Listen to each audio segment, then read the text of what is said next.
A lot of Igbos in Ghana and Igbos online on TikTok are seriously attacking and protesting against Honorable Hassan Ayariga, for standing up and defending his motherland, Ghana. According to him, that Hassan Ayariga actually has an interior motive and personal gain for, according to him, allegedly defaming the Igbo king or defaming the Igbos in Ghana. Or, you guys, they actually have a lot of things. This is currently trending, and the Igbos on social media are massively protesting against Hassan Ayariga. And I'm like, is it actually wrong for someone to, stand up for his country because of the injustice happening to the country? I'm just so scared with the way these guys are speaking against Honorable Hassan Ayariga. I'm gonna be allowing you guys to watch this video. Please like this video, subscribe, and share. The problem with Africans, or some Africans, is that they don't like to take accountability for their actions. Yes, I saw a Nigerian man, specifically an Igbo man, coming out to say that the protest against the formation of an Igbo kingdom in Ghana is actually sponsored by a political party in Nigeria. As in, a political party in Nigeria is the one sponsoring all the Ghanaians that are against the formation of an Igbo kingdom in Ghana. And I'm like, what is this man even talking about? What is he saying? Your own person, your own tribesman, he came on TV to say he's coming to build a kingdom and then build a yam market or whatever. And we decided to stand up against that because we cannot sit down for our land to be taken over. And then you are at your somewhere saying that it is politically motivated, and that we, those that are talking about it and the ones that went to the protests, are handsomely paid. If we ask him right now to show receipts that we are handsomely paid or it is politically motivated, can he do it? Can he do it? And he said Hassan Ayariga is the leader. This movement started way before Hassan Ayariga started to add his voice, because he saw that the other political elites are not talking. Just look at what our black white is doing. And then he's in somewhere saying that it is politically motivated. So Dubai, that is banning Nigerians from coming there, did some political party in Nigeria bribe Dubai? What is going on in South Africa? Is a political party in Nigeria bribing those in South Africa? Take accountability and tell your man that what he said is wrong. And then you are in your someplace saying that it is politically motivated. Mr. Hassan Ayariga, you need to ask that man to show receipts that you were paid to do this. Seriously. Because you cannot come and tarnish our image. How can you say we were paid handsomely? For what? How much can a political party even give Ghanaian? Look, we in Ghana, we are content too. You say we don't want the formation of an Igbo kingdom. It's very simple. And then you are somewhere trying to do damage control, not trying to take accountability by saying what? Yeah, I want to speak. I heard some news, because now I'm getting some information, and I thank the people, the intelligent people that are giving me some information. You know, I was in the top heat of the problem in the Ghana, saying Nigerians will go and Igbos will go. So I was contacted by a security personnel, and he told me one thing. Tell me, see, this thing that is happening is beyond what we think. I said, for real? And he told me that man called Hassan, Boko Hassan, in Ghana, was sponsored by a party in our country, Nigeria. Nigeria, no, they carry last. It was sponsored to rubbish a tribe, to start that problem. So all these people you see carrying placard, they were handsomely paid to cause this problem. Now, when they said this narrative and they started and all these things and they chased away all the tribe and Nigeria there and everything, now they have intention for that. They are sponsors from this country. Their intention is to make sure that no Igbo man stand to contest for presidential election. Because now, even the country will say, Igbo people are hated everywhere. Now they are doing all this. If their brother becomes president, what will happen? You will support them and everything, and they will take over everywhere. That is a sponsored problem. Can you see what is happening? But I thank God, because what goes around comes around. But what I'm saying, honestly, me, I am no longer partisan in politics. I used to be. But honestly, I don't want Igbo president. Igbos should go back to their states and build their states. They should go and build their states. You can see even through the recognized kings, traditional rulers, that you are not also included. if the country continue to marginalize Igbo, and Igbos are not well, even Africa, and to the extent they are not exporting that hate to other countries, what do you need presidency for? Or if you become a president now as Igbo man, so all the Igbo problems will stop. All the Igbo problems will stop.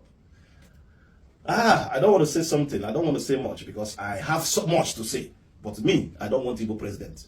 I don't want Igbo president. Let the people that are sharing this thing, are sharing the spoil of the country, let them continue to share it. One day will be one day. But I prefer to go home to that promised land, to the land of Ezichito Kabiama. That is where I prefer to go. I don't need president. What I want is freedom, equal rights, and justice. Let me stop it here because I don't want to hurt anybody. I don't want to say much. But can you see politics taking so far? A political party sponsoring somebody outside the country because of this common presidency. What are you doing with presidency? Soldier goes, soldier come, barrack is the same. What we want is good governance. What we want is the country to move forward. What we want is food for everybody, for our children. What we want is good roads, electricity, everything. And what we want is freedom. Freedom. Whatever, however you brand the freedom, brand it. But that is the freedom I want. And everybody know that average Igbo man that feel marginalized wants that freedom. And what I'm begging the people that are sponsoring such hate against the Igbos is, please, can you allow them to go to their promised land, the land that filled with milk and honey, and see if they will excel or they will not excel? Because they say it's better to stay on the rooftop or sleep in the rooftop than to stay with a nagging wife in the same house. I want to have freedom, and I will suffer than to be enjoying and no freedom. I need freedom more than anything. I need inclusiveness. I need oneness. I need unity, peace. I need everybody to be one. But if you say you don't like me, you don't like my tribe, you don't like us, we can never be one, I say your decision is as good as mine. I don't want you, I don't like you, I don't want us to be one. Allow me to go. Because I'm I had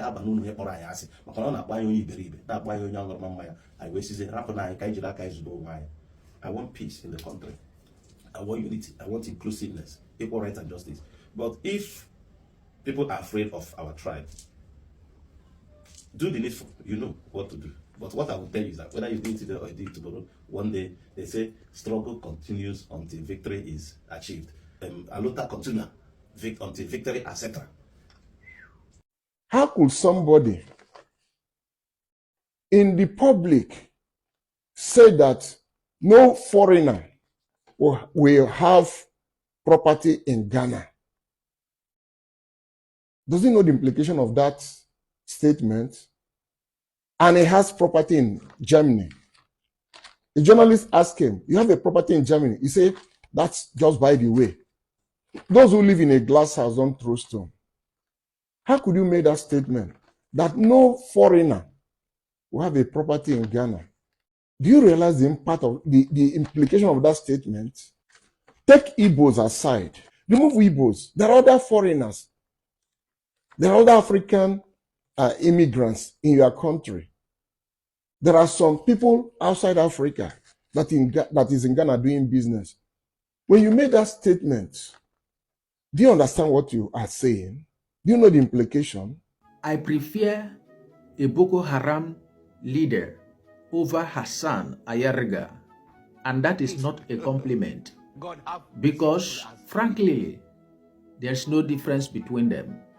They both rely on the same method, stir up their followers with hate and threats of violence. Don't you notice it? That is only language they seem to understand. Not dialogue, not peace, but intimidation. One uses bullets, the other uses reckless words. But the damage, it is the same. But check it, you will see the truth. I don't know if you have noticed that Hassan Ayariga has been profiling Igbo people. I don't know who might have bought him over, and he has accepted a contract to profile Igbo people, a people far better than his entire generation. Because if not so, tell me the reason he should carry all the crimes committed in the land of Ghana, both the ones that Ghanaians committed, both the ones that the other foreigners committed. He put it on Igbo people. Does that make sense? Does that show you that the person saying such a thing is mentally okay? Because if the person is mentally okay, why should he be saying all the crimes committed, 90% are Igbo people? In other words, he exonerated other tribes in Nigeria. I don't know if that tribes were the people that paid him to profile Igbo people in Ghana. But I'm putting a challenge to him. If he can come over, I am in Ghana. If he can come over, let us go before the law. If I'm found guilty of the accusations, then I will be jailed. But if I'm not found guilty of this accusation, he labeled the Igbo people, then he will be jailed. Because as I am now, I am 70% pure than 70% of Ghanaians. I have integrity more than 70% of Ghanaians. To prove to you that this man might have been contracted by a certain group of people, he exonerated other tribes from Nigeria in prostitution business, in armed robbery business, in kidnapping business, or whatever he mentioned as a business. Do you understand? He exonerated all these tribes to show you that this man has interior motive against Igbo people. I can prove it to him that prostitution in Ghana, he said that other tribes in Nigeria are not into. I can prove him wrong, but he never knew that. That's why I'm laughing at his ignorances. He's dishing out on interview ground. It's a pity that out of all the Ghanaians, out of all the intelligent Ghanaians, I mean, the few intelligent Ghanaians, this is somebody they want to make the president, okay? You are voting somebody that has no proper qualification, okay? You want to vote for the person because you feel you hate the Igbos. Now, let me tell you the implication of this. Now you are voting this man, you say you want to vote for this man, go ahead and vote for him, okay? First of all, the man doesn't have a credible educational qualification. As you can see, okay? As you can see, he has been invited to prove his qualifications and also to drop the doctorate degree, the fake doctorate degree that he acquired from the backyard. Okay, this is somebody that you guys want to vote for. This is somebody that some of you that are not that, that are not that exposed want to vote for. Okay, this man who is out here, destroying people's reputations because he doesn't have a good reputation either. It's always very easy for people who know how to for people to disparage others, especially when they know they don't have good qualifications. I mean, they don't have good names for themselves. So it's always very easy for them to disparage others, to say negative things about others. Okay? You're talking about Igbos, this, Igbos, that. And he maligned the image of the SND Igbo. Okay? He maligned this image, and that man needs to go to court for that. Because what he did is out of this world. Okay? Is out of this world. He did it out of malice. He did it out of ignorance. With an intention of creating chaos in Ghana. He needs to be arrested ASAP. For some of you that are smart enough. And another thing I want to tell you is this: this man will never attract any development. He will never. With this, you will know that the man is a vindictive man. He's not qualified to be any political figure. He is just qualified to be a thug. He even tried to, as much as incite more damages. He needs to go to court for lying against somebody. Okay? This is somebody that the Ghanaians want to make the president. He needs to go to court because he's unheard of. He's unheard of saying that somebody, works is a sex trafficker. Okay? He's a human trafficker. He's into all manner of things which he has no evidence of. He can't prove them. So he needs to go to court for that. And this is somebody that the Ghanaians want to vote for. I pity for y'all, okay? I pity for y'all. You guys, these guys are seriously ganging up against Hassan Ayariga. And the good thing about it is that Hassan Ayariga keep on waxing stronger every single day, because I don't even know where it is written that it's actually a crime for you to stand up for your country. And you guys, these people could do worse than Hassan Ayariga when it comes to their country, protecting their country's rights and everything. So seeing a lot of people saying demeaning things about Hassan Ayariga has actually got me to my mind. I'm like, why are these guys doing this? Because Hassan Ayariga actually says whatever he said with proof. Like, there's so much evidence that he has not even released about the Igbo king. And if he's actually that kind of person that is doing anything for his own personal gain, he would have been releasing all those evidence just for people to know that yes, I'm for the people and for the people alone. But yeah, he's just doing it to protect the image of the country, and this is really bad from the said Igbo people, and it's not making sense at all. You guys, let me know in the comment section, do you really think that what Hassan Ayariga said or did is wrong? For me, he did absolutely what any other person would do for the safety of his country. Let me know your thoughts on the comment section. Thank you so much. I'll see you on my next one. Bye.